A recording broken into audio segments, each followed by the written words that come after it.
Hello BookTube, welcome to LizziefayeLovesBooks. I'm Elizabeth and it's day 5 of Vlogmas.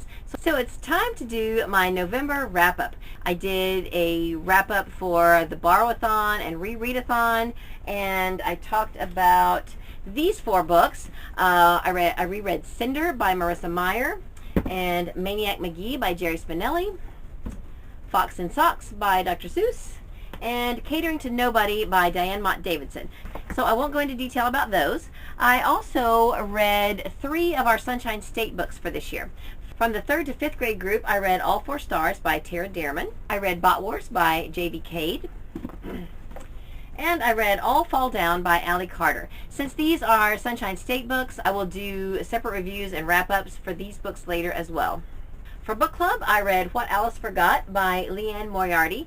I believe I already talked about this one too, and I enjoyed this. There were a couple of parts that I didn't really care for, but overall I thought it was a good book. It was a really interesting premise to think, what would you do? How would you react if you lost 10 years of your life?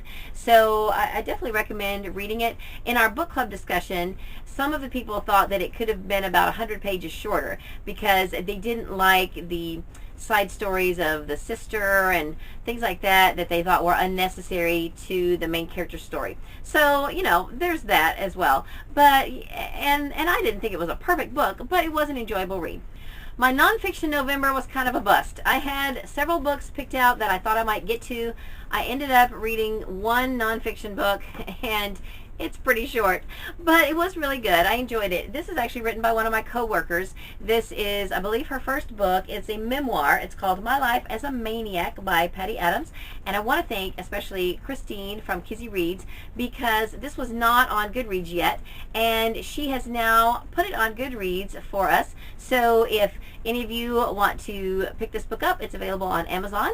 So now you can mark it as read, or mark it to read if you want to read it. It is now on Goodreads. Now, this is just a really little tiny book, but overall I thought it was a lot of fun. If you enjoy just down-home stories, it's got family stories, little vignettes of her life and experiences with her family and growing up in Maine, a lot of episodes with her brother, and I thought that it was a lot of fun. In fact, I said in my review that it's written such that it's kind of almost conversational, like you're sitting there talking to Pat about her life and her experiences. However, that view might be a little jaded because before reading this book, I did sit down with Pat and she told me some about writing the book and about her experiences, and so maybe it felt that way because I had actually experienced that already. So I don't know, but I thought it was a fun book, especially for a debut book. I think she is planning to write more. It's self-published through Amazon, and it's, I believe, I'm not sure what the price is, but it is available if you are interested. There is another book with the same title, but it's from the 80s, so don't confuse the two. And if you are interested in reading a fun little memoir about someone growing up in Maine, then you might want to give this a look.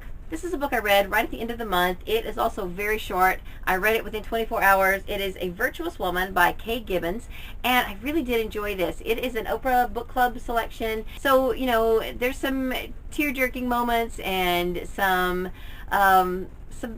deep, kind of dark, depressing moments, but overall I thought it was a great book. It is about it's told from 2 perspectives, a husband and wife, and the wife is dying of cancer. So that just gives you a little bit of an idea about what it's about, and I would recommend it. I thought it was a really good book. I think I talked about this on my Borrowathon wrap-up. This is A Time to Kill by John Grisham. This is just an abridged audio version I listened to in my car. The overall story I thought was pretty good. The beginning, though, the description of the crime in the beginning was really, really tough to get through because it opens right up with a description of the crime, and it's the rape of a child. So that alone almost made me want to stop right there and not go any further. But that's not really what the story's about. That's just the initial crime, which then propelled the rest of the story. So if you can get through that, then the rest of the story is, I thought, very well written. Of course, this is kind of an abrupt version. I think I'm going to start calling abridged abrupt, because everything is kind of chopped up, and just so that you can get the gist of the story. But overall, I'm interested in seeing the movie, but I don't think I'm going to read the full version of the book. Another book I listened to on audio during the Borrowathon is The Shack by William Paul Young, and I'm pretty sure I talked about this on my wrap-up video for that readathon as well.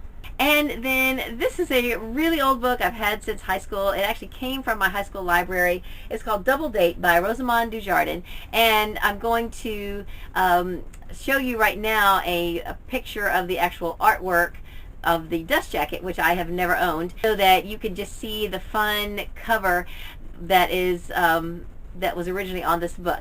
It's about twins. Now, I read, there were just a few reviews of this book on Goodreads, and I read those. I was kind of tickled because one of the twins is kind of obnoxious and not your favorite person, and then the other twin, the one this book is really about, is kind of the story of her coming out and being her own person and not living in her twin's shadow.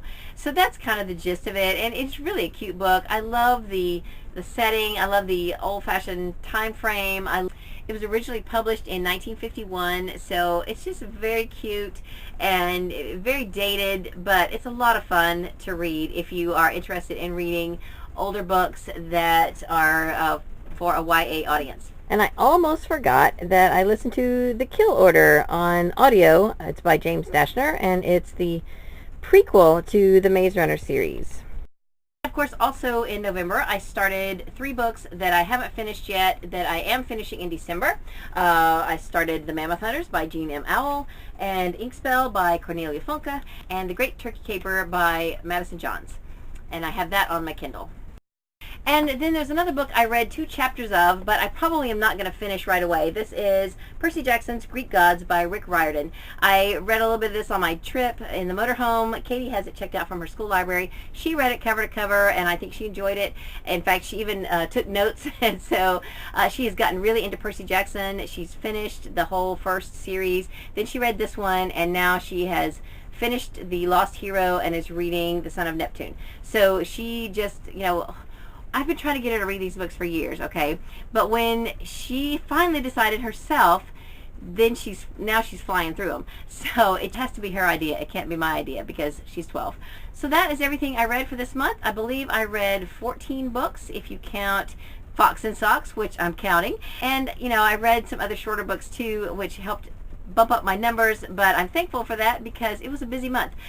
We traveled for Thanksgiving, and I had a lot of work to do when I was in Oklahoma, so I didn't have a lot of sit-down reading time, and now that we're back, I've got still a lot of stuff to go through, but that's all I have for this video. I hope you're having a great day, read a good book, and God bless you.